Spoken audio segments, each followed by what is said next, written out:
So this is the Frenchman's Butte Hill. These are, there's a rifle pit there, rifle pit right here, and right where my daughter is, there's another one. Mary, show them where that pit is. Yeah, and then there's pits all along this ridge line. 1885, Wandering Spirit and the warriors lined up along this ridge line. The soldiers came in from over here. They started firing up the hill with the gun that speaks twice, which is what they called the Hotchkiss cannon, because it made a bang when it fired and then it made another one when it hit the ground. During the battle, Wandering Spirit from this vantage point sees soldiers breaking off and going this way towards the creek in the back there. Now, Wandering Spirit tells, I believe it was Horsechild or Miserable Man, to take a few warriors and go that way and head off those soldiers. And a funny thing happened, because the soldiers were trying to cross this creek right here, that creek there, and they were on the other side, so they were firing from over there, and they had a cannon back there and they were shooting. And the warriors that Wandering Spirit sent were following these soldiers along the creek, and every time they tried to cross, they fired at them and shot at them. Soldiers come back, they tell Major Steele there's warriors all along this ridge line over here on this side, and so Major Steele's like, okay, we better withdraw. So his men decide to leave, and as they're leaving, Major Steele's worried about being encircled because he thinks that he's outnumbered all the way up this way.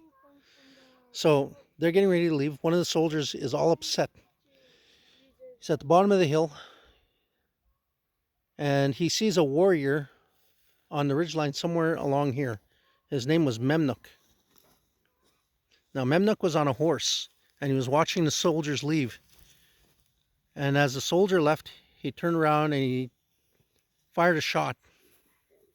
Memnook was hit in the lower kidney, in the kidney area, and the bullet lodged in his liver. He didn't die till the next morning. Where's Crystal? And they didn't find his body till after the warriors had left. They finally decided to walk up here and check out the area. And they found the body of Memnook dead somewhere in here. He had died. And they badly mutilated his body all the way back to Fort Pitt. They drug it behind a horse, wrapped a rope in his mouth like a horse would, and drug him like that. He was badly mutilated.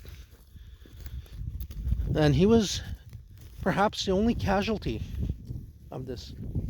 They say that another warrior, I can't pronounce his name, but they say he was also killed here.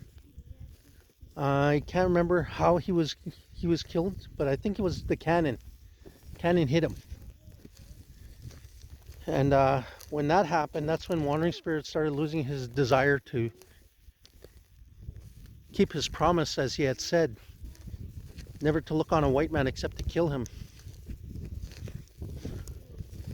This is also where Chief Big Bear made his impassioned speech for the prisoners that they had taken.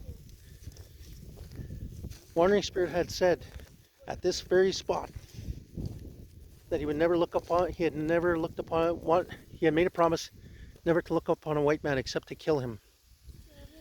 And he said the blood in him boiled to see so many people that were among him, that so many whites that were not dead.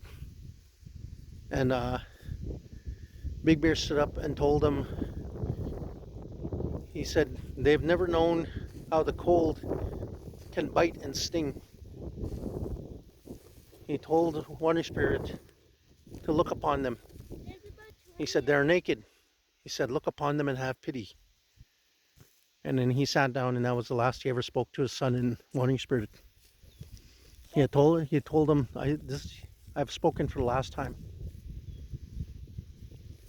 And there's the creek that they were on the other side of.